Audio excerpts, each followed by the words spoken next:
The Galactic Academy's combat strategy classroom fell silent as Instructor Zixither distributed the final examination tablets. His four eyes blinked in sequence as he surveyed the diverse species. Before him, Krathorians with their armored exoskeletons, ethereal luminites that floated inches above their seats, and one human girl sitting in the back corner. Annie tucked a strand of brown hair behind her ear and activated her tablet with a casual swipe. She'd been the only human in her cohort for 3 cycles now, ever since Earth had been granted provisional membership in the Galactic Coalition. Most of her classmates still regarded her with a mixture of curiosity and dismissal. Humans were newcomers, primitives from a backwater planet who had barely achieved faster-than-light travel. "You have to standard hours," Zixither announced, his translator chip converting his chittering language into comprehensible speech. "Question 7 requires you to list 3 theoretical methods to neutralize a hostile combatant without advanced technology. Begin." Annie scrolled through the first 6 questions with practiced efficiency. They were standard fare tactical formations, diplomatic protocols, resource management during sieges. But question 7 made her pause, not because it was difficult, but because limiting the answer to 3 methods seemed almost quaint. She glanced around the room. Her classmate Massey, a towering Krathorian with crimson Carapace plating, was already tapping his thick fingers against his tablet with confidence. Massey had become something of a friend over the cycles, one of the few who didn't treat her like a curiosity in a museum. Annie bit her lip and began typing. Method 1. Blunt force trauma to cranial regions or equivalent neural centers. She continued writing, her fingers moving faster across the holographic interface. 3 methods became 5. 5 became 10. Her mind wandered through human history, thousands of years of warfare, survival, and unfortunately, creativity and violence. Things that her species had learned through necessity, through competition, through the brutal forge of evolutionary pressure on a planet that had not been kind to its inhabitants. Method 14.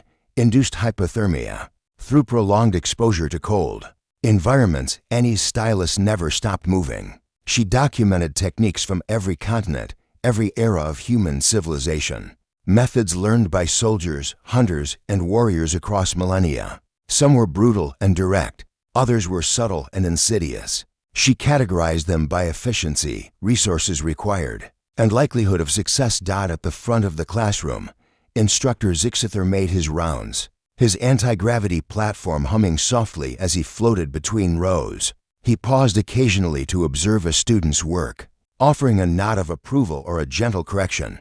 When he reached Massey's station, the Krathorian had written exactly 3 methods, each one methodical and efficient, as expected from a species whose military doctrine was taught in war colleges across 12 systems. "Adequate, Cadet Massey," Zixither chittered approvingly. Then he drifted to Annie's station. The instructor's primary eyes widened first, followed rapidly by his secondary pair. His translucent skin shifted from its normal blue to a pale, sickly green. The tablet displayed not 3 methods, but a cascading list that continued far beyond the visible screen. Method 4.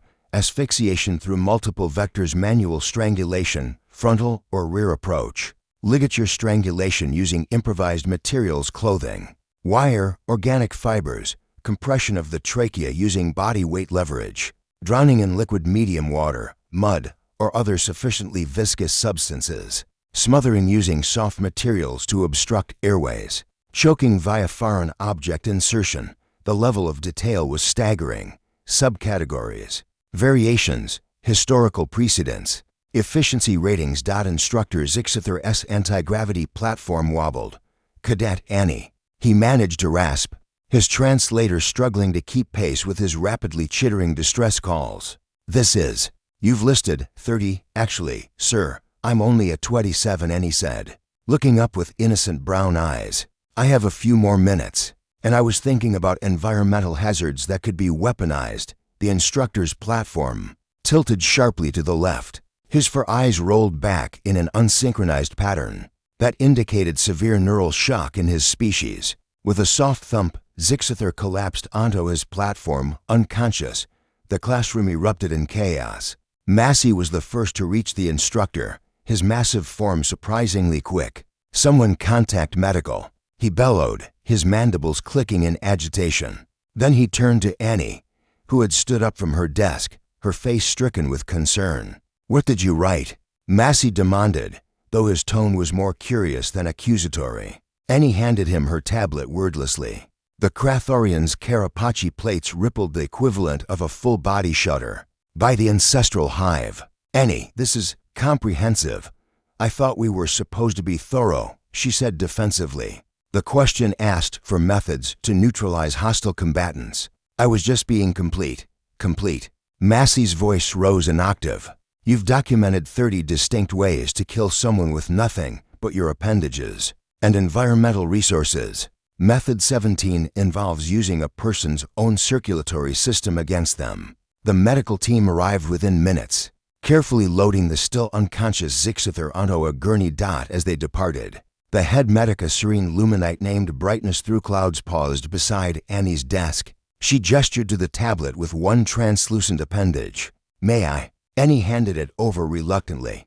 The luminite's glow dimmed as she scrolled through the document. When she looked up, her light had shifted to a deep amber, the color of profound thoughtfulness in her species. "Human Annie," she said slowly, "your species has experienced significant conflict in your developmental history, haven't you?"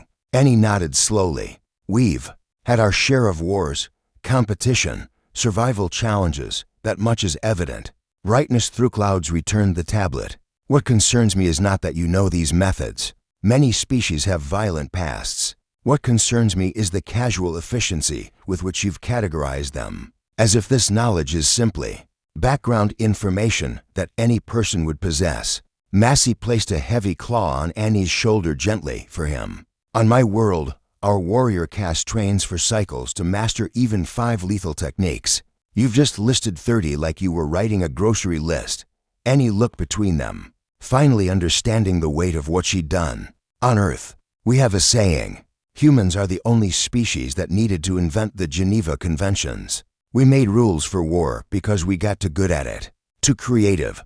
The classroom had fallen completely silent. Every eye, stalk, and optical sensor was fixed on the small human girl. "The test asked for 3 methods," Annie said quietly, "because most species can't easily imagine more than that. But humans, we've been both predator and prey. We've survived ice ages and droughts, plagues and famines. We learned to see threats everywhere and opportunities in everything." She looked down at her tablet, at the extensive list she'd compiled without even straining. "I'm sorry I frightened the instructor. I didn't mean to. I was just answering the question." Massey's mandibles clicked in what might have been amusement or concern with Krathorians. "It was often both. Annie, my friend, I don't think the Galactic Academy was ready for humanity." "Not yet. Will I fail the exam?" she asked. Brightness Through Clouds pulsed with a soft, reassuring golden light. "Fail, no. But I suspect this test will lead to significant curriculum revisions, and possibly some psychological evaluations, for all of us." As the medic departed and the other students slowly returned to their exams, though none could truly focus now, Annie sat back down. She looked at her tablet one more time, then quietly deleted everything after Method 3. Some knowledge she was learning was better left undemonstrated, even if it came as naturally as breathing.